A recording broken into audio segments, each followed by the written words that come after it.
Hello, everybody. Welcome into The Cycle. I am Ryan Wormeli, joined as always by Mike Maher. Maher, we are here at almost the All-Star break, and in fact, it might even be the All-Star break for some people listening to this if they waited a couple days after it gets released. We are just doing one episode. We always do kind of one quote-unquote episode of The Cycle. We're doing only one part today rather than breaking it up because there are not a lot of games next week, and not until next weekend. We're not doing our usual pitching streamers. Obviously, we can't really do the two-star pitcher contest, so we've got a fun way to still kind of go head-to-head against each other in something for next week. Anyway, we'll get to later in the show.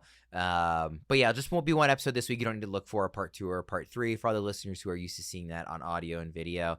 What we're going to be doing today is some news and notes, which there actually isn't really all that much. It's a lot of minor news and notes updates. We felt like it was kind of not very newsworthy week. We're going to do some bold predictions for the post-All-Star break. So second half post-All-Star break, however you want to call it. We're going to do some bold predictions. We've got 3 each. And then we're going to wrap up with a home run derby draft. Now, we are recording this on Thursday, which is only a few days before the derby, and they still have not announced the whole field. I hate that Major League Baseball is waiting so long now. I don't see the value in this at all. It makes no sense to me. Right now, we only have 7 names listed, and one of the names is Byron Buxton, who got hit by a pitch yesterday, and I haven't seen anything that says he's not going to participate, but you never know with a guy like Buxton and his injury history. So we're going to do the best we can with this home run derby draft and figure it out kind of as we go along. That'll be how we wrap up the show, so stay tuned for that later on. Like I said, Maher, just a couple days here before the All-Star break, how we feel and kind of at this unofficial, we are past the halfway point, but the unofficial halfway point of the season. I'm feeling pretty good. Like you said, we normally do just the one like quote unquote episode, but 3 videos. We usually put out about 100 minutes of content. And so I think we agreed this one episode is going to be 100 minutes long. Is that right? I doubt it. But if it goes that long naturally, we will allow it to do so. That's my promise, but I cannot imagine that happening. Let's dive into the news and notes. Like I said, it really didn't feel like there was a whole lot here. Dallas Keuchel signs with the Royals, just of note because of the name brand, not like you and I are, I assume not like we were expecting any kind of fantasy value here, given the most recent performances we saw from Keuchel last time he was on the mound. I thought it was interesting that Major League Baseball is going to be using the ABS system. Does the S stand for system? Can I say ABS system? Is it like pin number or ATM machine where you're not supposed to say S? What does the S stand for again? I assume so. I always assumed. Or is it automated balls and strikes? I know what it is, but I actually forget what it stands for. I thought it was automated balls and strikes. So maybe or like automated ball system. Maybe. Yeah. All right. Well, at any rate, I forget what that's called, but at any rate, they're using it during the All-Star game. Is that of interest to you? Do you think this is kind of a fun exhibition to test it out more at the major league level, or do you not really care about this? I care about it. I'm interested to see how they do it. I think there's a lot of ways to do it right and a lot of ways to do it wrong. I think the umpiring has been so bad that it's worth kind of, playing around with. It is automated ball strike, so you can say ABS system, which is what I thought, but as soon as I said it, I was like, wait, is this like ATM machine or pin number? So I should have. It's like RBIs, you're not supposed to say the S. Yeah, runs batted in instead of run batted ins. Run batted ins. That's what my son would probably say. Ribbies, as I call them. All right, sorry. Keep going on the ABS. I'm interested to see how it goes. I know they've been playing around with it at the minor league level. I think there's a lot of promise to it. I think there's a lot of ways it could go wrong. But I also think we're at a point now in 2025 with all of the advanced cameras that we have and all these angles that we have. And we're seeing, things done in other sports where it's like we're so exact with some of these things. Like even in tennis, there's like an automated system where you can see like if a ball was across the line from overhead and stuff. That the days of Angel Hernandez calling a ball 6 inches out off the plate as a strike, like those have to be over at this point. Like we just have too much technology at our fingertips to just let that keep happening. Even though there is a part of me that loves like the human element of the game there. I don't, this isn't the way it's going to look when it eventually becomes like a regular thing, which it will. But I kind of wish there was a way to say it's only for stuff that's very obvious, like egregious misses. I kind of don't want it to get used for borderline. Well, technically that caught the black, and it should have been, because especially with like height, it's so different for every player. Like, I know the technology is like calculating for that, but I'm not really that interested in it in a device to like steal a strike here and there. What I'm interested in it is for the stuff where it's like the Angel Hernandez examples, right? Like this is such a clear miss. I don't know what you were talking about. This is going to change the entire scope of the at bat. We got to fix this. That's where I want it to be used. If it's like a borderline thing, like technically by, a quarter of an inch, it is one way or the other, I'm less interested in that. Do you feel like it should be, and again, I know it's not going to be what I want, but do you kind of get that point of, you are okay with what I'm laying out as a possibility, or do you think it should just be very exact, like even if it's by a hair, if the ABS system catches it, it should be a strike? I think I'm okay with that. There's kind of like that gray area outside of the strike zone, and it kind of feels like if a pitch hits that gray area, you can still kind of have the human element. But if it's 3 inches outside, we got to correct that. We can't just let you make an atrocious call like that. I think also, that would help speed up the game a little bit too. Like, we don't want like every time.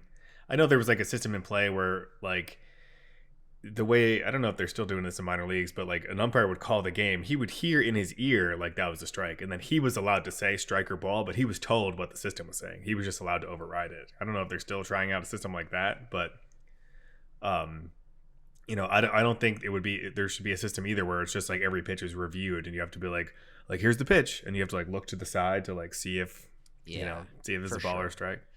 I look up at the scoreboard like, oh, it's a strike. I mean, the challenge system too, it'd be nice to see, just like, I want to see umpires put in their place more, because they are all terrible. And I want to see batters, do the hand on the helmet and, sorry, you were wrong, Blue. Like, go get your eyes checked. So, also, just in thinking about this upcoming weekend and the All-Star break, do you have any interest in the Major League Baseball draft? Obviously, we play in some dynasty leagues. We're in one together. It's really more of a deep keeper, but, we are dynasty managers in fantasy baseball. The draft is this weekend. Are you somebody who considers yourself pretty familiar with the prospects coming in? Do you more just kind of wait to see top 100 prospect lists, like once these guys are into professional baseball? Also of note, the Nationals fired not only Dave Martinez, but Mike Rizzo, their GM, 1 week before the draft, which is really interesting timing. On the one hand, it's like very surprising. On the other, if you think this is not the guy for you, you don't want him making the number 1 overall pick, but they're definitely eyebrow raising at the very least. So any thoughts on that in general? So the Mike Rizzo thing I thought was interesting, but I also agree with what you said. Like, if you've come to this conclusion, your solution shouldn't be, all right, let's give him one more draft and then we'll fire him. Like, no, like, I don't want this guy making this draft pick. Like, so even if you don't have like a perfect, replacement, system in place, if you want to make the move, you make the move. And, your scouts have done all the work anyway, and you should have a good idea of who you want to take. You just have a different person pulling the trigger. I kind of vary from year to year with the MLB prospects coming in, depending on like how big of a class it is. I'll know who the prospects are. This year, I'm not as familiar. I know there's another holiday coming out that people are excited about, but other than that, I kind of wait to see the names drafted, and then I'll dive in a little bit more. But there's a bunch of names I've heard of, but yeah, this class in particular, I haven't dug in too deep, but as they get announced and stuff, I'll start digging in and, see who the top prospects are and, what their path is. And I think it's been more interesting in recent years because we're seeing that path to the major leagues shorten for a lot of these top prospects. Whereas before it was like, all right, like we'll see this guy in 4 or 5 years. Sometimes it's like Chase Burnham was drafted last year. There's a bunch of players drafted last year in the league now. So that's where it starts to get more exciting and interesting. And I wish they would kind of like televise it more, because sometimes it's hard to watch the MLB draft, where I would kind of sit down and watch that, or at least have it on in the background. I think Cade Anderson is going to be the first pick. Is just my guess. I don't have any inside knowledge. Ethan Holiday feels like if he's not the first pick, feels like a lock to go to the Rockies at 4, which would be fun because he's got more power than Jackson did as a prospect. He's a good player, but Yeah, I mean, it's not. We've had some drafts in recent years where there is like, holy cow, there are like, 3 or 4 superstars at the top. Doesn't feel that way to me right now, but there's a long way to go with these guys' careers. So it's something that I will be watching. I do very much enjoy the draft, and the Orioles just traded for the 37th pick by getting rid of a controllable reliever who I think is pretty good, but we don't need to talk too much about. But they now have the most, despite not picking early, they now have the most like bonus pool to spend. It's like 18 or 19 million because they have 3 competitive balance round picks. So I thought we were considering this the Brian Baker emergency podcast. I thought we were going to spend most of the time on that Orioles reliever. See, you make fun, but you admitted to me before the show you had never heard of Brian Baker before this episode. He's a good reliever. I was surprised the Orioles traded him. All right, let's dive into a bunch of the news and notes that you added in here. So, did you already mention Dallas Keuchel? I don't know if you mentioned Yes. that. I thought maybe you just went right to ABS. So, John Gray is beginning a rehab assignment. He began it yesterday. Any interest in John Gray potentially as a fantasy asset in the second half? I wouldn't say a lot of interest, but I mean, depends on the league, I suppose. Yeah. Another report there, I was surprised to see because I thought most of the reports a couple weeks ago were that Alex Bregman was, working his way back, but that we wouldn't see him until after the All-Star break. Alex Cora said yesterday that he expects him back potentially before the All-Star break, which, as you already mentioned, there's only a few days left. He's been on the shelf for a while. Kind of why would you risk it at this point? I get like if he's ready, but also just take the few extra days and get the All-Star break and have him start the second half. Clark Schmidt, pitcher for the Yankees, is expected to need Tommy John surgery. As of this recording, he's getting a second opinion, but normally when it appears you need Tommy John surgery, you usually need Tommy John surgery or at least the internal brace procedure. That obviously the type of procedure will impact your recovery and kind of like what you look like when you come back. But, it's a year absence pretty much no matter what. Grayson Rodriguez, your boy, is ramping up activity. It sounds like he could be back in the second half. What do you think? Any interest? Do you want the Orioles to bring him back? As a fantasy manager, are you stashing him? I am stashing him. This is me teeing you up, by the way. I know people don't think I ever do that. I just teed you up. I am stashing him, but I don't have really any expectations. It's more like a lottery ticket stash. Because at this point, by the time he is actually pitching again, they're going to take it easy on the innings. They're also not in contention. I mean, they're selling off players. At least they started this with Baker. So I just don't expect to get much out of it. Like, again, there are a couple of leagues where I am stashing him as a high-end lottery ticket. And I have him in like keeper leagues, but I'm not expecting this to be a needle mover in the second half of the season. I would be very surprised if he pitches enough for that to, like, regardless of how effective he is once he's back, I would be surprised if he pitches just enough innings between now and the end of the season to be relevant. That's probably right. How about Luis Gil beginning a rehab assignment this weekend? He's kind of been forgotten about. This is a guy you love to talk about, is Luis Gil. He's a guy I wrote up as like a sell high pretty much the entirety of last year. I have my own thoughts of Luis Gil, but he did have a really good year last year and could be really valuable in fantasy, depending on what he looks like when he came back. I think there was a lot of smoke and mirrors last year, and we'll see what he looks like when he comes back. But, there are worse pitchers being started by fantasy managers right now, and being started by the Yankees right now. And so if he can work his way back in a couple weeks, he's someone who could have a lot of value in the second half. And then Hunter Green, your boy, without a timetable for return. I kind of wrote him up as a sell high at the beginning of the year just because of like arm injury concerns. He's pretty much injured everything but his arm at this point, and he just kind of keeps having setbacks trying to get his way back, work his way back to the This field. one has sunk multiple leagues for me, where I was relying very heavily on him as somebody that I expected to take the leap into ace level pitcher, and he did. He did. I was going to say, he looked really good. And this extended absence is just, it's killing me in multiple leagues. So I know. It's just such a dagger that it wasn't even the arm. We talked about having concern that, like, he was around pitch 100 in the ninth inning, like hitting 102, 103. And I was like, I gotta be honest, I'm concerned about that arm. And then he just, he's had other injuries, like unrelated to the arm. And then the other update is that Masataka Yoshida is back for the Red Sox. He was in the lineup yesterday. not a huge ceiling for him in fantasy, but also a pretty high floor as someone who should play mostly every day. The Red Sox have kind of a logjam in their lineup right now, especially when it comes to left-handed hitters. But I also imagine if they continue to play well heading into the next couple of weeks, I think we're going to see some trades, and that lineup's going to open up a little bit. And so he's someone who has some value, especially in deeper leagues where like he's going to have a decent batting average, driving some runs, but like not a high ceiling, but also again a pretty high floor for a player like Yoshida. Yeah, that's an interesting one to me as a guy to think about stashing, or not stashing, but like picking up. And what's his availability? Actually, I meant to look that up before the show. I can pull it up now if you don't have it. I don't have it. I'll pull it up. He is, I assume it's obviously very low. Yeah, it's 5% on Yahoo, 3% on ESPN. So pretty much available everywhere. Wow, I wonder what CBS is. CBS is probably like 40%. Oh, 12%. Not even close. 12%. I was going to say CBS is definitely higher. 40 would be a lot higher. I would have been surprised by that. Yeah. That'll probably go up this weekend though, especially because weekly probably. leagues he wouldn't have been added this. He's a good person to flag. I'm glad you brought him up. All right, let's dive into our bold predictions here. We've got 3 each. Did you go in a particular order for yours, or just pick 3? I just picked 3. I tried to. I actually, you got to the sheet first. I will admit I liked yours. I thought you had some pretty good ones. One of them I would have been one of mine, I think, if you didn't have it. I'm interested in which one that's going to be. Don't tell me. Tell me when we get to it. But I'm curious to find out which one that is.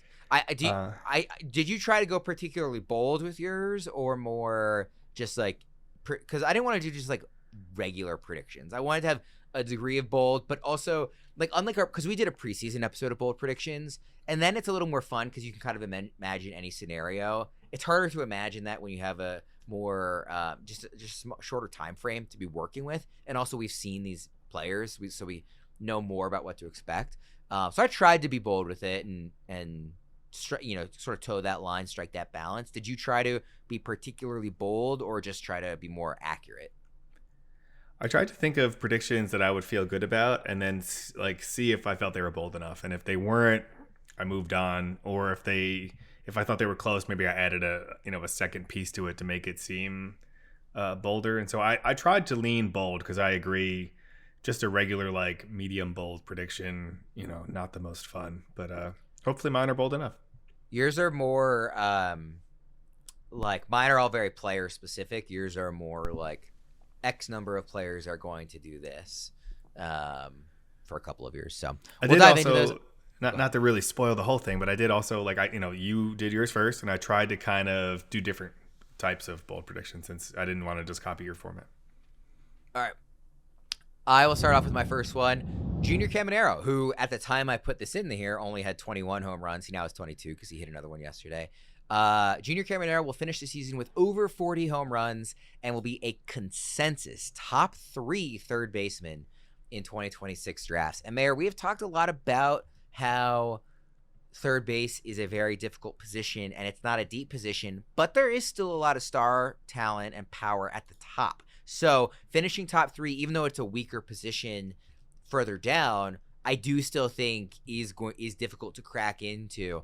I thought 40 home runs was going to come across as bold, but if he keeps hitting them pretty much every day, it's going to look less and less bold by the week. So what do you think about this one? Caminero, 40 plus homers, a consensus top 3 third baseman in 2026 drafts. When I first read it, I thought you were saying consensus top 3 pick, and I was like, "Whoa, that is bold. That is very bold. Insanely bold." I wouldn't have led with that one. That would have been your closer. Yeah. I forget exactly what I said about Junior Caminero coming into the year, but I know I was below consensus because I thought, I always talk about drafting at your ceiling, and I thought he was being drafted at his ceiling, and he's hitting his ceiling, maybe even going above where we thought his ceiling is. And so I'm going to have to eat crow a little bit on that one, unless he falls off, which it doesn't look like he's going to. He already has 22 home runs, as you said. His StatCast page is a little bit interesting. He has elite bat speed, 100th percentile bat speed. His like sweet spot and squared up numbers aren't ideal for someone you want to hit 40 home runs, but he's already got 22, so he's obviously working around that. And so if he can hit 22 home runs despite really poor numbers at sweet spot and squared up percentage, if he improves those even a little bit, he can be even better. And then a lot of his other metrics are like average to above average, except for like, chase percentage, which is fine because his K percentage is above average. And so there's a lot to like in his profile. The other thing about his home runs is they're sprayed all across the field. He's not just pulling everything. It's pretty much evenly distributed between like pull, straightaway, and right field, which is really impressive for a young hitter, especially a young power hitter like that, to be able to have that kind of elite approach and that elite power to all fields at such a young age is really impressive. Also, just the fact that the ballpark he plays in, I figured would maybe get him a few extra homers, in the second half of the season. What do you less about the 40 homers? What do you think about him as a top 3 third baseman? Because you can't say number 1, right? Because of Jose Ramirez. It felt like I could have maybe said he'd be the number 1 third baseman off the board besides Jose Ramirez as a bold prediction, but there's a lot of names in that conversation. I don't know who you think the obvious guy is, of that group of Devers, Machado, Riley, all those guys that are behind Jose Ramirez, where you see Caminero fitting into that for 2026 drafts. But, a guy like Machado's a little older, Devers now in San Francisco, likely to hurt his power. Caminero on the upswing, still a really young guy. Do you think that's a bold enough spot, or do you think that will end up being, the case? Do you think he will be a top 3 third baseman? I think it's bold, but I don't think it's unachievable, especially. So he's already, according to FantasyPros VBR, so he's 4 right now in terms of value, value this so far this season. But number 2 is Eugenio Suarez, who no matter what he does the second half, he's not going to be a top 3 third baseman going into next year. He just is who he is. And so it's Jose Ramirez, Eugenio Suarez, Manny Machado, Caminero, Michael Garcia. I also don't think, even though he's having a good year, he's not going to be top 3. And then Devers is 6, Austin Riley is 7. It feels like Devers will be an interesting one. Austin Riley could be an interesting one. He didn't have a great first half, but the Braves have a really light schedule in the second half, including a lot of staffs. I was reading a piece on ESPN about second half schedules, and the Braves have one of the easiest schedules, and also are projected to face not one of the easiest schedules, but I think a very favorable pitching second half schedule for hitters like Austin Riley, because they're supposed to face a lot of like soft lefties. Obviously anything could change. So we could see Austin Riley have a really big second half, which, could further lock him into that top 3.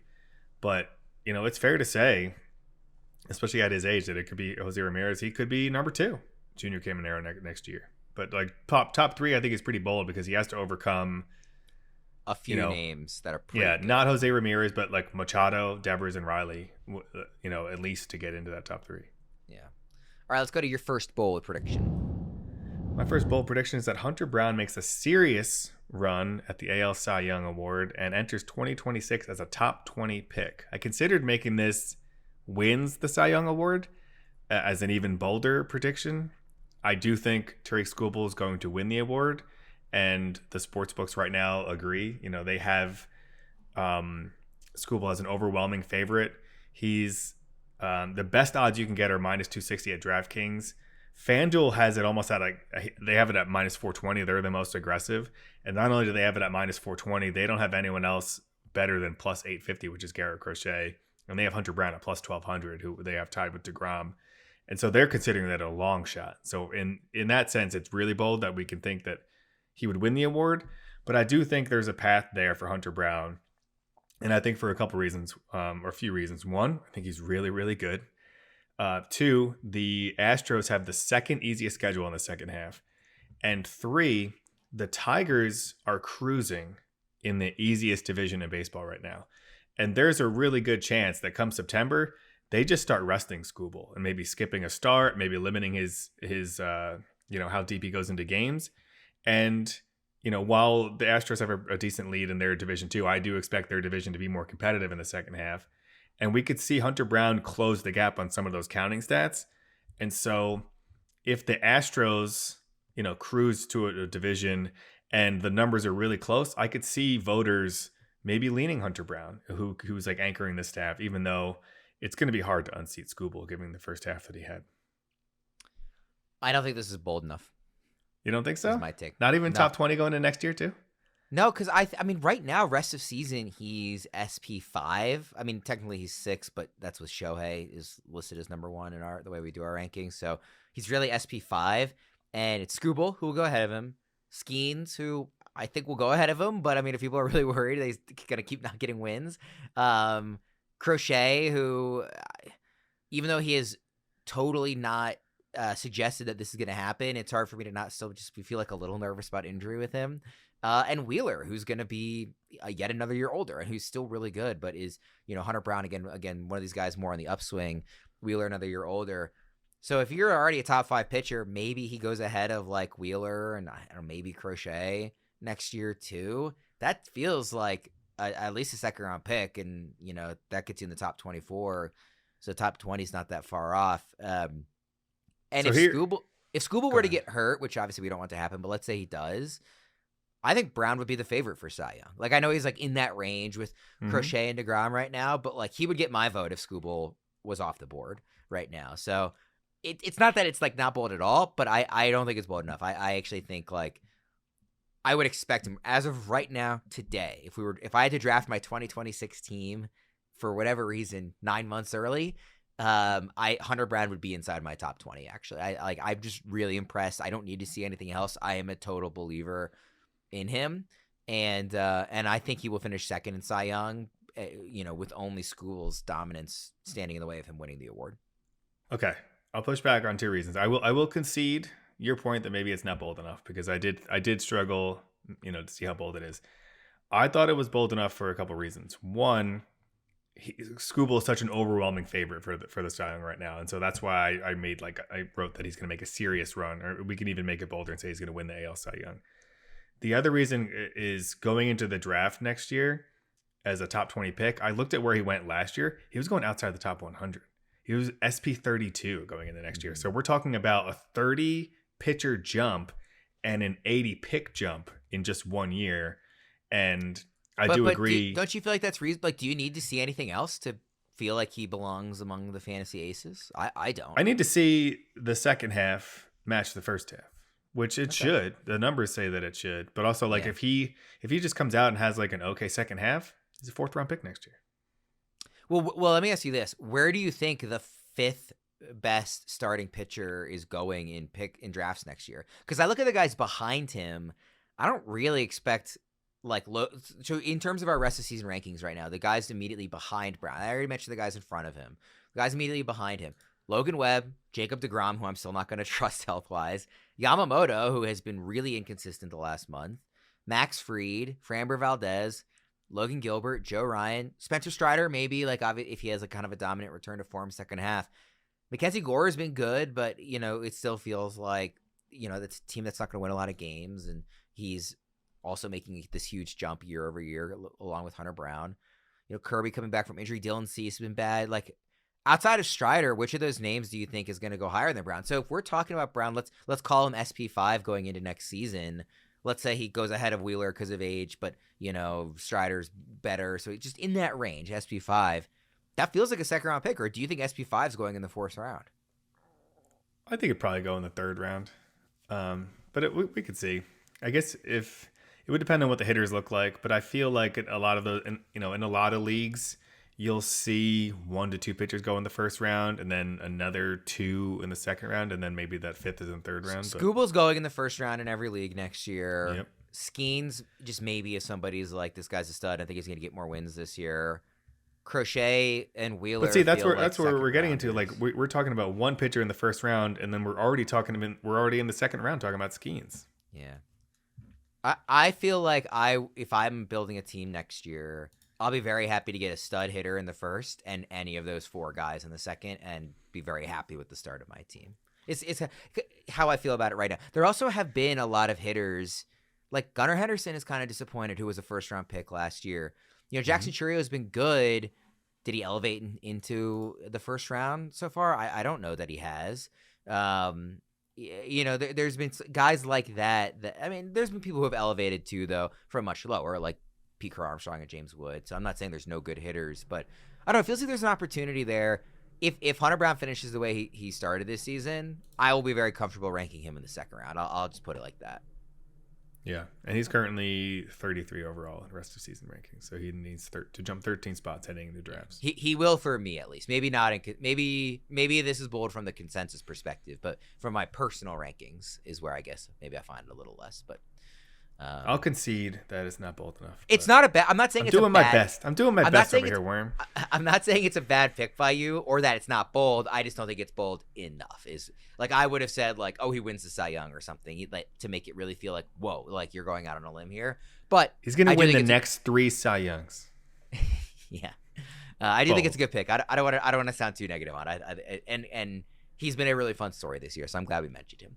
I want to also mention to everybody that we are giving away a Juan Gonzalez signed Rangers jersey, courtesy of our friends at pristineauction.com. All you have to do to enter is to subscribe to the FantasyPros MLB YouTube channel right now. Drop a comment below on any video, and that is it. We will be announcing one lucky winner right here on the channel, so make sure to turn on those notifications so you can know when new videos are up and to claim your prize.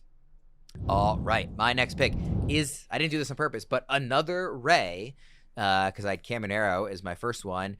I'm going to double down. I picked something similar to this before the season, and I wanted to run it back. Before the season, I think I said Chandler Simpson would lead Major League Baseball in stolen bases, despite not starting the season in the big leagues. I didn't actually look it up. I think that's what the official prediction was.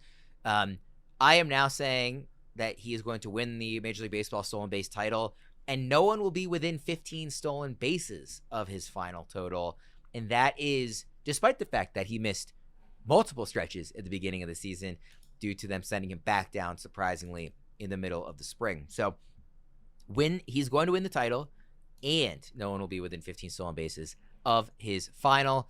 If you look at the rankings right now, which I had up and they're now reloading for me, he is tied for 4th behind only Caballero, O'Neal Cruz, and Pete Crow Armstrong, who have 31, 28, and 27, respectively. Chandler Simpson is tied with Jose Ramirez and Bobby Witt with 25. So he's 6 off the leader, and this is in way fewer games. The number of games played for all the guys around him, 73, 82, 92, 88, 94, 91, 93. He's played 50, and he is in this spot. All he has to do is get on base often enough to steal, and he is. His on-base percentage is over 340. His batting average is 310. He's been caught 6 times, which I'm actually surprised by, but they let him keep running. He's going to, no pun intended, run away with this thing, and I think just blow everybody else out of the water. What do you think about this one? So your bold prediction in the preseason was that he would lead MLB in stolen bases. I do think you need the 15 number there to make it bold enough. I think if you just say he leads the league in stolen bases, I don't think it's bold enough. I totally agree. That's why I was trying to decide what the right number was.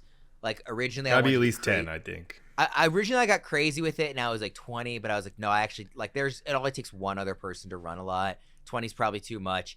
10, I was like, that feels right. I was considering maybe 12, but I wanted to be really like, again, you're supposed to be bold, so I thought 15 was the number I landed on, but I think 20 would have to be the preseason number. There's not enough. I don't think there's enough time left to get 20 up on someone you're already behind. But Caballero is running a lot too, so yeah. But I mean, he steals a base every other day. Except whenever I bet on him, he does not steal a base. So you can just follow along with me on the Betting Pros app to know when he's not going to steal a base. Is whenever I need him to help me overtake Fitz in the steals category in our playoff matchup in our work league. So if you could stop betting on him, that would be great. I'll see what I can do. But yeah, so do you think this one, like, you agree it's bold? Do you think it'll happen? I think he will, as long as he stays up. I think he'll lead the league in stolen bases. I don't know that he'll get 15 up on Caballero or PCA. Okay. Well, it's supposed to be bold, so we'll see how that one plays out. I've obviously been a big Chandler Simpson fan since the spring, and I've been really happy with how it's paid out when he's been actually up in the big leagues. So the biggest. I think this is how we got into our one of our many Simpsons conversations, with you being such a Chandler Simpson fan, but not actually watching the Simpsons, the greatest. You know, it's another thing. This just came up on the football show with Jake Seeley and Tom Strachan. Is that it's not Simpsons, but it's another very classic thing that I have no knowledge or experience of. It came up on the show earlier this week that I've never had Taco Bell in my life, and we're now asking listeners to tell me what menu item I should try at Taco Bell for my first. I've never stepped foot inside of a Taco Bell. Is that to you more surprising and like a bigger gap in my experience? Is it never eating Taco Bell or never seeing The Simpsons? Definitely never seeing The Simpsons, because here is a shocking thing for you.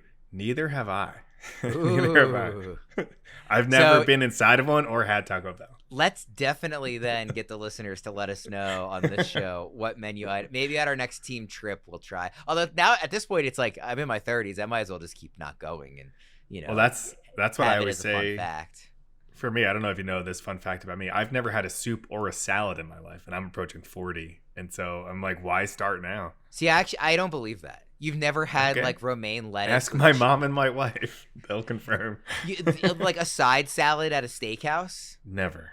I wouldn't even go near it. There's no way that's true. The soup, I believe, even though it is surprising, but I believe. No, everyone else can't believe the soup. They believe the salad, but not the soup. You've never like been at a barbecue and there's like a bowl of salad that you just like had a very small, like one tong's worth of picking it up out of the bowl. Have you ever had romaine lettuce? No. I don't believe that.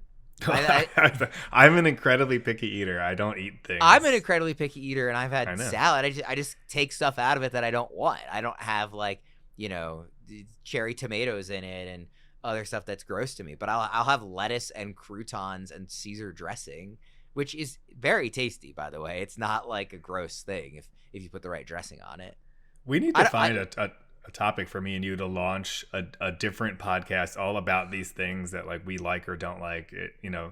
It's got to be something that's like all encompassing, that we can have a wide array of topics, but also not just vague enough that no one will listen to it. But no, yeah, the podcast has got to be something about like just our gaps in knowledge. Like every week, it's like, you've never seen this movie, you've never watched this show, you've never had a salad. Like that is, I think, the show. I still don't believe you, and I will never believe you that you've never had a salad. So we can move on. Let me call my wife and get her on air here. Yeah. What's your next bold prediction? That Worm will step inside a Taco Bell in 2025. Where are we in the sheet? So my next bold prediction is that 5 players will finish with 50-plus home runs this season, and 10 will finish with, I wrote this backwards, with 40-plus home runs. I wrote RH. I was going to ask you what RH stood for. I was like, is that a new age stat? I'm not aware. It's like, have you ever seen the movie Hook? Probably not. I probably when I was younger, but I don't remember it well. But I think so. When he's playing baseball with the Pirates, they're, obviously he's away from home and he's been kidnapped and he's playing baseball with the Pirates, and they're trying to say home run Jack, but in the outfield they spell out run home Jack, run home Jack, run home Jack. It just makes it more homesick. So it's 40-plus run homes. And so in 2024, 2 players hit 50-plus home runs and 4 hit 40-plus. So I'm predicting a jump from 2 to 5 and 4 to 10. Is that bold enough for you, Worm? Do you have names in mind? I do. Because like I already picked a player here to me, I don't think the 40 home run. It is bold. I'm not saying it's not bold. I think the 50 home run hard man to please, is aren't you? more bold. The 50 home run one I think is more bold than the 41. Like 10 finishing with 40 is bold. 5 finishing with 50 is like, oh, that's a bold prediction to me. You don't need to name all the 40s, but do you have a picks in mind for the 50s? I did. I actually thought the 40 was bolder because bolder. I guess just like growing up the era of baseball I did, 40 was more doable. I know it's a different era now, but it's sort of still ingrained in me that like 40 is doable in a good year. 50 feels special. So here, I do have the names in mind, and I was looking at the stats when I came up with, and that's why I came up with these exact numbers. I came up with 5 for 50 because 3 players already have 30. So Cal Raleigh has 36, Aaron Judge has 34, and Ohtani has 31. I think those 3 are locks for 50. Kyle Schwarber already has 29. he could definitely within shouting distance of 50. Eugenio Suarez has 29 as well. And so Suarez can go hot and cold. He may not get there, but I think those are just 5 players already on pace for 50 who could realistically get there that are power hitters. After them, Seiya Suzuki has 25. I think he's unlikely to get to 50, but he's at least not that far off the pace. If he has a hot month, he's within shouting distance. After there, it's James Wood and Pico Armstrong at 24 and 23. Again, I think they're unlikely. Would it totally stun you if Cal Raleigh falls off a bit in the second half, just like catching every day? Like, this is so, like, Judge and Ohtani, this isn't surprising. It's so surprising for him. Like, I mean, he could have 10 in the second half, and he still finished with 46 this season, but, you know, it wouldn't shock me if he falls short. I don't think he will. I would predict he makes it, but. That's what I was thinking. Even if he falls short, I think he gets 14 and hits 50. Yeah. Okay. Like, not falls short. If he falls off. Yeah. He regresses. Yeah, because he's already got 36. He's already so close. And he doesn't look like someone who's going to fall off. Although, we'll get to the home run derby draft, but I don't love him being in the home run derby. Well, so those are the players I think. Go ahead. No, you can finish your thought. Okay. So those are the players I think that are within 50. And I think 50 is more likely than the 40 number hitting, because 40. So we have those 5. Raleigh, Judge, Ohtani, Schwarber, Suarez, I think they're locks for at least 40, looking at the 40 number, and then could realistically get to 50. And then to get to 10 for 40, we have Seiya Suzuki at 25, James Wood at 24, Pico Armstrong 23, Riley Green 22, your boy Junior Caminero at 22. I think that gives us 1, 2, 3, 4, 5, 6, 7, 8, 9, 10. So those players all have 22 or more home runs, which means they're just about on pace for 40. After that, it's Juan Soto. Pete Alonso could realistically get to 40. Corbin Carroll, Spencer Torkelson, Byron Buxton, no shot. But there's not a whole lot of leeway there in terms of players who are like on pace for 40 or within shouting distance of 40, that if 2 or 3 of those fall off pace, we're not getting 10. Whereas, for the 50, there's 5 players well on pace for 50 that I think could all get there. So the reason I was about to move on was just to transition to my next pick is actually about Cal Raleigh. So it kind of ties in nicely. I have him winning American League MVP. So clearly I don't think he's going to fall off too much. This is the one, by the way. That you agreed with? Mm-hmm. He's currently plus 600. Judge is minus 1,400. This was as of when I looked yesterday. And you can see consensus betting odds on bettingpros.com if you want to check them out for all these types of awards.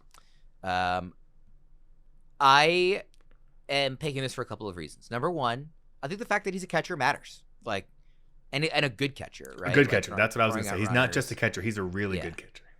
So that matters. Like, he is adding more value defensively than Judge, even though Judge is good in the outfield. And it's also, I just think, fun for voters. Like, if it's not close, they're not just going to hand it to him. But if it's really close, I think voters will be excited and interested to give Cal Raleigh an MVP as opposed to just another one for Judge.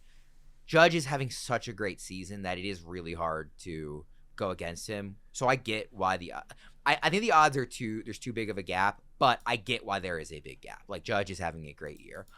But if Cal Raleigh finishes with more home runs than Judge as a good defensive catcher and is close enough in the other categories, not only do I think he has a chance of winning, like, he would get my vote, even if Judge has the better overall offensive season. I just think what he's doing as a catcher is so impressive, and I kind of hope he wins. So I do think this is bold, given what the odds currently look like. Again, Judge minus 1,400, saying he won't win is something. Now, if Judge were to get hurt, which has happened before, Cal Raleigh's odds, I mean, if it's a serious injury to Judge, all of a sudden Cal Raleigh is like, minus 3,000 or something. So, like, this is a little bit that could help if that happens in terms of his prediction. But also, even if they both stay healthy, like, if Judge merely has a great season and not an all-time, offensive season, and Raleigh continues the way he started this year, I just think the gap's too wide. Yeah, I think it's bold because the gap's wide. I was interested to see when I was looking at this that Aaron Judge is more of a favorite to win MVP than Skubal is to win the Cy Young, which I thought was pretty interesting. I thought Skubal would be pretty well ahead there, even though he's got a couple people at his heels. in the AL, the MVP race is Aaron Judge and Cal Raleigh, and then nobody. And, and it feels like, to your point, Raleigh is a better second option right now than the second best pitcher in the American League behind Skubal. Like, whether it's Crochet or Hunter Brown or DeGrom, I think Raleigh is better for MVP than those guys are for Cy Young as of right now. Yeah, I agree. I also think and I don't want to like come off as a hater, and downplay the year that Aaron Judge is having, but we are kind of just talking about like he's having this incredible year because he came out of the gate. He hit 400 for 2 months, and no one's ever done this with this kind of power before. He did kind of take a step back in June. He batted 253 in June, and we just saw him have a really tough, week and a half. As also the Yankees are falling off. So there's the other thing. Not that it like is always the end all be all, but for a while he was a lock to win MVP because the Yankees looked like they were cruising to the American League East title. Now they're falling back, and it's a 3 or 4 team race in the American League East, but it looks like the Blue Jays are the favorite. There's a world, I don't think they will, but there's a world where the Yankees fall out all the way out of the playoffs, and if the Yankees kind of fall out of the playoffs or maybe just squeak in as like the last wild card, and the Mariners also get in as a wild card carried by Cal Raleigh, I think that carries a lot of weight with voters too. And so, I agree with what you said. I think one of the biggest overlooked factors is that Cal Raleigh is a really good catcher on top of this, incredible offensive season. Like no one's ever had an offensive season as a catcher like this before. It's just never happened. And so I do think if Judge's numbers, like he was batting 400, he's now batting, it's going to sound ridiculous to say, like he's now batting all the way down to 360. Like, oh, God forbid he's batting 360. Expected batting average 316. What if his batting average comes down to like 315, 320, and Cal Raleigh hits 280, and those numbers all of a sudden look much more similar, and Cal Raleigh's a catcher, and Judge already has won MVP, and we know all about voter fatigue. I think there's a realistic shot that Cal Raleigh wins this award, even though the odds say no way right now. One interesting thing is that I don't think WAR does a great job of capturing the value of catchers. And so, like, Judge's WAR is like 1.5 to 2 wins higher, depending on where you're looking. I don't think that's reflective of the actual value they're bringing to the team. Like, I do think the fact that Raleigh's a catcher means that should be way closer, if not even like slightly in Cal's favor, truthfully. I agree. But yeah, we're in agreement on that one. Give me your last bold prediction here. My last one is that we get no 20-plus win pitchers for the second year in a row. And I will add the caveat for that if we, I don't know if you just heard that thunder behind me, but I did actually. I usually don't. Usually when I'm on shows and somebody says, "Oh, did you hear that behind me?" I'm like, "No, I actually didn't. You're good. I did hear that one." There are crazy storms here in Georgia. That's when you were talking before. You may have seen me like look behind me. That's because you were talking, and all of a sudden I just heard like, psh, like it just started like pouring out of nowhere, and now I just heard the thunder. Did you see Norfolk Tides, the Orioles AAA affiliate? A pitcher got called for a balk because there was a crazy clap of thunder and lightning. I don't think it was lightning because they would have paused the game, but it was like mid, in his pitching rotation, he like mid delivery. Sorry, I was having a brain fart. Mid delivery, there was this huge like rolling thunder, and everybody you can see in the video kind of like stops. But technically speaking, it was a balk, and the umpire called it, and a runner on third scored because of it. That's wild. Yeah. Yeah, we get some crazy storms down here, especially because I live kind of at higher elevation, not like your elevation, but like, in terms of the surrounding area. I live kind of like on like a hill mountain kind of area, and so we get crazy storms that like jump me out of bed. But anyway, back to the prediction. The prediction is that we get no 20-plus win pitchers for the second year in a row. And not including 2020, we had at least one in every season since 2017 until last year. And so I'm predicting it to not happen again for the second year in a row. What do you attribute that to? Is it something with modern approaches to pitching? I mean, obviously, guys aren't going as deep into games and all that stuff. But, even within the last 5 years, it feels like maybe a trend if it's 2 in a row after having one for so many years in a row. Do you attribute that to anything in particular? It's got to be. It's got to be usage. Pitchers not, getting more time off, not going as deep into games. You don't want to say it's like the openers because, like the bulk relievers get wins and stuff, but like that's also, just like one fewer start for the kind of like mid-level pitchers. So we're not going to see like the Rick Porcellos of the world win 22 games anymore. But even going back, when I was looking back at previous years, in recent years, we've had like exactly one. And then when I started getting back to 2017 and earlier, it was like, okay, now there's 3, now there's 2, now there's 3. And there were more. And now we're getting like 1 or none. And then for last year, we got none.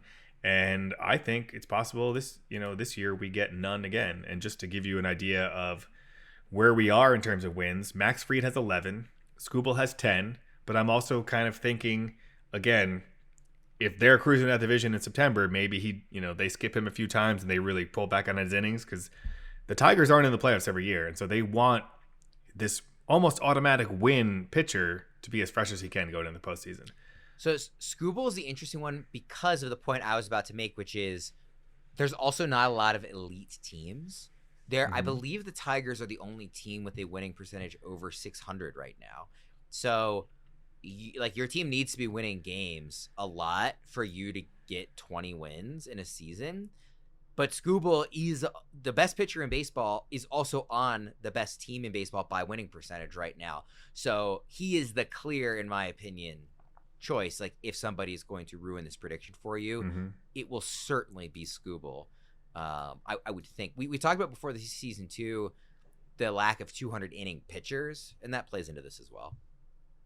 Yeah, we have. I was looking at that a little bit when I got into the wins.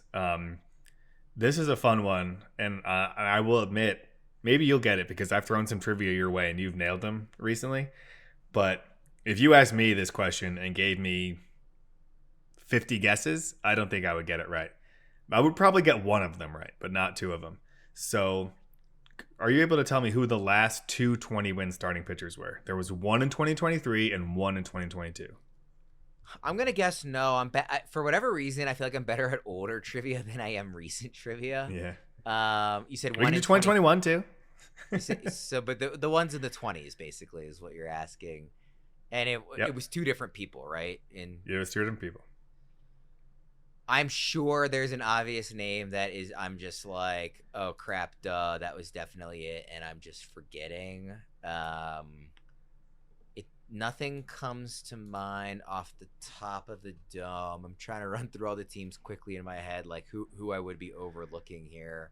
So I'll give you a hint. One of them is like a top 10 guy that you would say like, okay, that makes sense. Like this guy is, the other guy is a deep cut.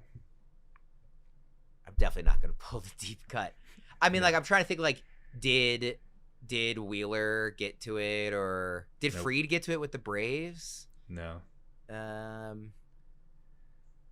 don't think. Well, Gilbert didn't when he had his 200 innings because that was last year. I can give more hints. Did Strider? Strider, 2023. Okay. Yeah. So Strider did. Who's the deep cut? I'm not going to get it. The deep cut. Well, do you want to give me a hint, or? I'll give you another hint. It's such a deep cut that this might still not do it. So Spencer Strider was one. They're both Braves. 2023 was a Brave. 2022 was a Brave. 22 Brave, and it wasn't Fried. No. Or Strider. I don't even know where this guy's pitching now. If he is pitching. Maybe he's hurt. Let me see. Wow. I am struggling to. I mean, again, my brain as I've gotten older, like I said, long-term trivia I have a pretty good memory for, but anything recent like just doesn't stick in my brain anymore as I've gotten into my 30s. This pitcher, he's now 29. He's now on the Royals. He's injured. He was recently injured at AAA for the Royals at age 29. I feel like as soon as you say it, I'm going to be like, oh, duh, I should have gotten that, but who is it? No, I think you're going to be like, really? He won 20. First, let me see how many games he won. I'm spending way too much time on this, but it's so fun that it's... We do have a whole home run derby draft to get to. Okay. So he won 21 games in 2022. Kyle Wright won 21 games in 2022. He did? Yeah, Kyle Wright. I have no recollection of that at all. Yeah. I mean, I have recollection of Kyle Wright. I have no recollection of him getting 21 wins. That is completely 21-5 with a 3.19 ERA. I mean, the Braves are really good, so like I'm not surprised it's a Brave, but holy cow, do I not remember that? That's hilarious. That's why I wanted to be like, I got to bring this up. Kyle Wright, no way. That's great. All right. You have some bonus bold trade predictions. I do want to make sure we have time for our home run derby draft. So do you want to quickly run through these? Yeah, we can just say them real quick. We don't have to stop on them. But I was looking while I was making my bold predictions. I was looking at like trade ideas for bold predictions, and I was like, these are all so specific. I don't want to spend time talking about them. But I threw out some bonus bold trade predictions that we can just run through. I had Jarren Duran is involved in a 3-team trade. Sandy Alcantara is traded to the Blue Jays. Eugenio Suarez traded to the Yankees. Seth Lugo traded to the Astros. Zach Gallen also traded to the Blue Jays. Ryan O'Hearn to the Mariners, Marcell Ozuna to the Tigers, and then Emmanuel Clase to the Phillies. Those are my bold trade predictions. Hopefully they all come back, or they all come to fruition, and we come back to this video like this guy is a legend. He just nailed all these predictions. I really like the Lugo one to the Astros. He felt like a fit for them as the kind of pitcher they would want to go after. Yeah. I like Clase to the Phillies, obviously, too. Just, elite closer, good team. It'll be fun. But yeah, those are good. We also wanted to do, or you wanted to do, World Series predictions. So you put yours in first. I'll let you go first.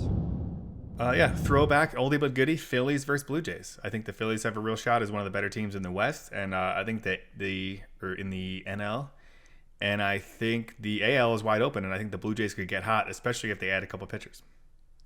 The AL being wide open definitely was like very apparent in trying to come up with this. I went with the Astros. Just obviously the organization has been there a bunch. There's a degree of trust in how they're going to perform in October, as opposed to teams that really haven't been there before. Both of us didn't pick the Tigers. It feels like, I don't know that I would call them, again, no pun intended, a paper tiger, but I don't look at this team and feel like, oh, the rest of the season they're going to be the clear best team in baseball like they have in the first half. So I wanted to get away from picking them, and there wasn't a really clear other choice. Like the Blue Jays are really hot right now. The Yankees I don't believe in. The Astros, it's more like organizational trust. The fact that Hunter Brown has become an ace really helps, in my opinion. And again, like guys like Jose Altuve have been there before, so I didn't love any American League pick. And then the Dodgers, like I know we're all disappointed by the Dodgers relative to expectation before the season. This is still outside the Tigers, this is the best record in baseball, right? Like it's even despite the struggles and guys underperforming and getting injured, this is an excellent organization that has so much talent. They can easily add more at the trade deadline if they want.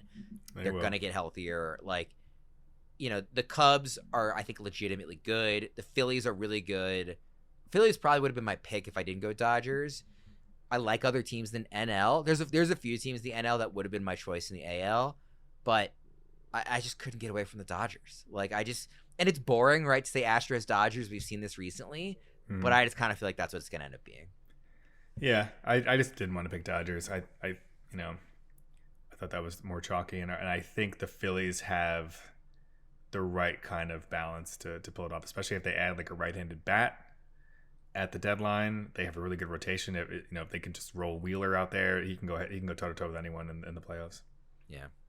If you're struggling with lineup decisions, our lineup assistant recommends optimal lineup suggestions to maximize your team's performance each day or week. Just sync your league for tailored guidance based on your roster and league settings. Download the Fantasy Baseball My Playbook app or visit fantasypros.com/MLB My Playbook to set your winning lineup today. All right, Maher, we're going to wrap things up with our home run derby draft. We did this last year. I forget who won, actually. Was it me? Actually, I genuinely don't remember who won. I think it was you.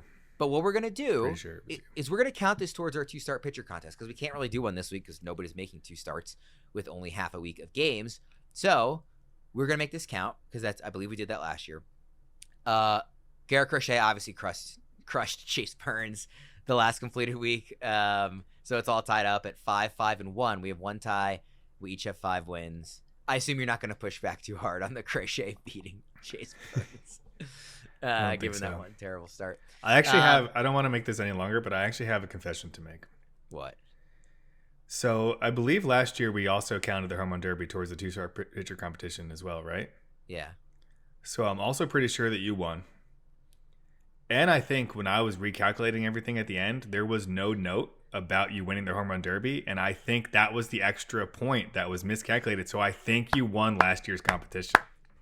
Not think, definitely. I told you from the beginning that I won. I said this all off season and the beginning of this season that I didn't know what you were talking about. Because I was just looking at like the starts and I was like, no, it's dead even. But the extra point is the home run derby contest. By the way, if you aren't watching on YouTube, I was just clapping. That's what that noise was. If you can't tell through audio, I don't know how well it comes through. Was it more thunder on my end? Yeah. Oh man, we got to get like a championship belt or something. I told you that I won that. I knew it because I thought I had clinched it with like a week left. I was like, there's no way you can catch up. But that's really excellent. That's what happened. I think that makes total sense. That totally adds up. So, by the way, I didn't read the comments to see people called me out on this because I was afraid they were going to. Paul Skeens not a 2-start pitcher this week. I usually look at Fantrax just because it's really easy in one of my leagues to see when they've highlighted 2-start pitchers. He was listed as one for this week for some reason. He made a start on Sunday, so clearly he was not going to be a 2-start pitcher this week. So I pivoted off the air and I messaged before anybody had made starts, Maher, about this, that I pivoted to Christopher Sanchez. So he is my pick for this current week that we're in, not Paul Skeens, because, again, for some reason, Fantrax had it listed wrong. And I did zero effort to corroborate that they were going to be correct. Your mistake, not using the FantasyPros tools. So yes, it is my mistake. Christopher Sanchez versus Hunter Brown is this current week that we're in. All tied up 5-5-1. And yes, this will count towards it. And I think what we did last year is total homers. Or did we just give it to whoever picked the winner? I got to be honest, I don't remember. Do you have a preference what we do? Would you rather go total home runs drafted or something where like, you know, you get a point for making it to the semis, 3 points for winning it all, or something like that? What would you rather do? I think maybe we did total home runs. Let's just do total home runs because if your players advance, you're going to get those. You're going to get more from those anyway. Yeah, I agree. All right, we'll do total home runs. Now, super annoyingly, we don't have the full field. So the surprise final person will be drafted. So we each have a team of 4, but you're just getting to take a swing. You don't know who it's going to be. So that'll be the last pick, or maybe you say, I want to, you know, be bold. This is a bold predictions episode and take a chance. So we can really do whatever we want with it. I think since I won last year, I should get to go first. I don't feel strongly about that. If you feel differently, I'm okay going second, but are you okay with that? That's fine by me. But real quick, so we know 7 contestants with an asterisk on Buxton, right? Yes. So the will be 8 are total. Ronald Acuna, James Wood, O'Neill Cruz, Junior Caminero, Cal Raleigh, Byron Buxton with an asterisk because of the hit by pitch, Brent Rooker announced today, and then one more. We'll get announced. So the one more. Are we're gonna guess who the one more is? Is that what we're doing? No. I think we just say mystery final contestant is the pick, and it's like the mystery box, you know, Call of Duty. Gotcha. Like you get what you get. I thought maybe there was going to be like 2 or 3 names we don't know, and we would just draft a bunch of guys and hope we nail one. That would be fun. All right, so you okay with me going first? I mean, I just think that's fine. Fair. Like whoever wins. Are we just going back and forth? Are we snaking? What are we doing? I think we just go back and forth. Okay. With a 2-man draft. All right, I am going to go with. I actually don't really have like a clear number 1, so I don't know. I'll go with Ronald Acuna. Best player on the list, has hit home runs since coming back. Hometown for this, you know, this event, and I could just more than anybody else in this lineup, I can picture him hitting like 8 in a row on 8 swings, like, and just going on like a real heater. I can visualize it, so I'll go with Acuna for my pick. I was really hoping you would go somewhere else because that was going to be my first pick. And last year, didn't you take Gunnar Henderson from me? Now that I'm remembering, and he hit like 2. Yeah, I played the heel in last year's draft, and it didn't work out. Yeah. By the way, just to let everybody know, and you know, so if you look at the number of home runs hit this season for these guys, Cal Raleigh 36, James Wood 24, Junior Caminero 22, Byron Buxton 20, Brent Rooker 19, O'Neill Cruz 16, and Ronald Acuna 11. Obviously, Acuna not played the full season, but he's hit the fewest of the 7 announced so far. Wonderful. So second pick, I'm going to go, let me just give Cal Raleigh, you know, I'll just go with it. You know, I don't know if that's going to be the right pick or not, but Let's do it. That's an interesting one. I wasn't sure what to do with it. Obviously, he's been awesome this year. It doesn't feel like a home run derby is maybe the best fit. I know he's talked about always wanting to participate, and obviously he's really good. So it doesn't look like a guy who would have the endurance for a home run derby, does he? Yeah, that's fair.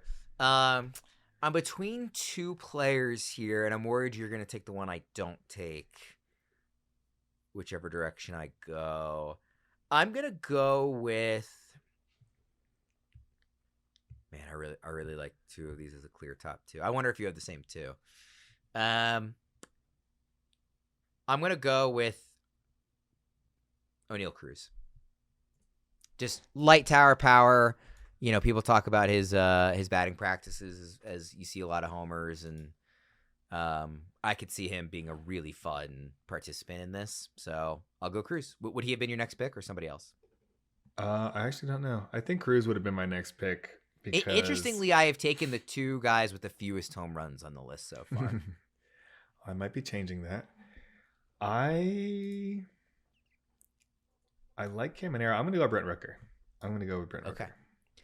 Okay, so I like Rooker, but my pick was between Cruz and Caminero, so I'll go Caminero. Oh yeah, Caminero was the other guy. I wasn't going to pick either of the other two, but I didn't think you were.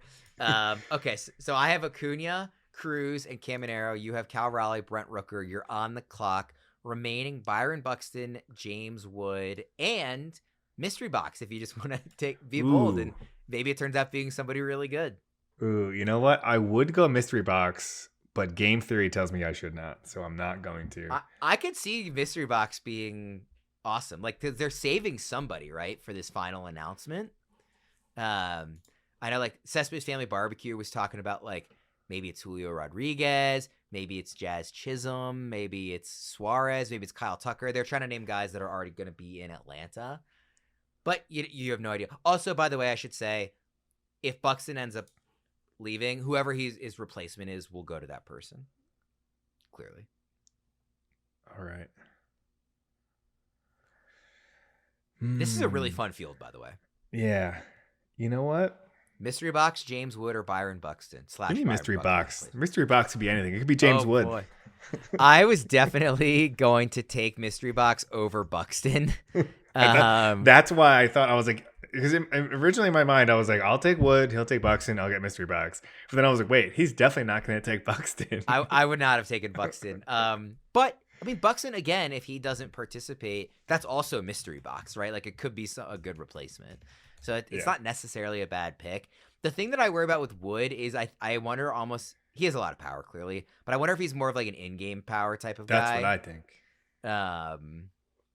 He does have the second most home runs on this list. And I really like James Wood, the player. And I was, I'm going to take Wood and not Buxton / mystery player because I've been all in on Wood this whole season, like as a, one of my favorite picks and a guy I planted my flag on. So I feel like I got to continue that and stick with where the guy who kind of got me. Good, because I already wrote that on the sheet. So I have Ronald Acuna, O'Neal Cruz, Junior Caminero, and James Wood. You have Cal Raleigh, Brent Rooker, mystery box player A, and Byron Buxton / mystery box player B if there's a replacement. Let's hope. We have the one thing about James Wood. I mean, I think we both love James Wood. Is half of his home runs are the opposite field, so he's not necessarily this like huge pull power guy. I think he might be just a real in game really good. And of course, like now that I say that, he's gonna like hit 50 home runs and win this thing. But no, but that's why I had him below like Junior Caminero, O'Neal Cruz. Same. Like that's why he was a little lower on the list despite his great season. So we're in agreement on that. I might have taken Buxton over him if not for the injury and the mystery box element. Basically what it is I have my 4 players, you have 2, and you just, whoever the other 2 are, whether it's Buxton, whether it's whoever the mystery box is, they're on your team. So we'll see how those pan out. I love the mystery box. I hope it's a Otani or something. That would be amazing. Like, yeah, you get just like the absolute best like option. That would be give me Judge for me. Give me Judge. And then... Alonso actually backtracks and says, you know what, I will do it. And I'm like, this guy's like a professional home run derbyist. Like, give me Judge as the mystery box, and then Buxton gets scratched for Otani, and then I just dominate. I will feel like you will probably win if that pans out that way. All right, we'll go ahead and wrap things up there. Everybody let us know who you thought the first pick should have been in the home run derby draft and kind of what direction you would have gone. Whose team you think is going to win. Again, Acuna, Cruz, Caminero, Wood versus Raleigh, Rooker, mystery box player, and Buxton/mystery box player. Let us know whose team you like better. We'll go ahead and wrap things up there. By the way, one other news and note that I want to just quickly mention. Backyard Baseball 2001, now available on Steam. I will be downloading it. This is not an ad read. This is just you it's not. winging it now. I just wanted to say it because I'm so excited about it. Like, truthfully, that was the computer game I probably played the most hours in my life as a kid growing up, specifically the 01 version of Backyard Baseball. So I'm like so excited to play as Cal Ripken again, and Ken Griffey Jr. was always one of my top choices, and just an all-time great game. And in case anybody missed it and loves baseball, I want to shout it out. Backyard Baseball 01, back and available to play. So again, not an ad read, definitely not. Yeah. Maybe they'll sponsor the show. They see us, we give them a freebie. Maybe they'll sponsor us. Boy, would I love that. We got to get Jimmy on that. I'm very excited about that possibility. Also, a friend of the show, Brendan Tuma, huge fan of Backyard Baseball. Isn't his profile picture on Twitter still like Pablo Sanchez? That's what I couldn't remember the name. I wanted to say Pablo Lopez, but he's a real pitcher, not the Backyard Baseball. Pablo Sanchez, who's the best player in the Backyard Sports, his birthday is a day before mine. So I used to that's totally been irrelevant Tuma's avatar for like a decade. Yeah. I mean, he's a stud. He's a great. If that's gonna be your avatar, it's a good one to have. So, shouts to Pablo Sanchez, and Tuma. Shouts to Tuma, shouts to Maher, and all the listeners. Thanks for tuning in. Really, we're kind of wrapping up the first half of the season, so we'll have some fun in the second half post All-Star break. Everybody enjoy the All-Star break and the Home Run Derby, and we'll see you next time.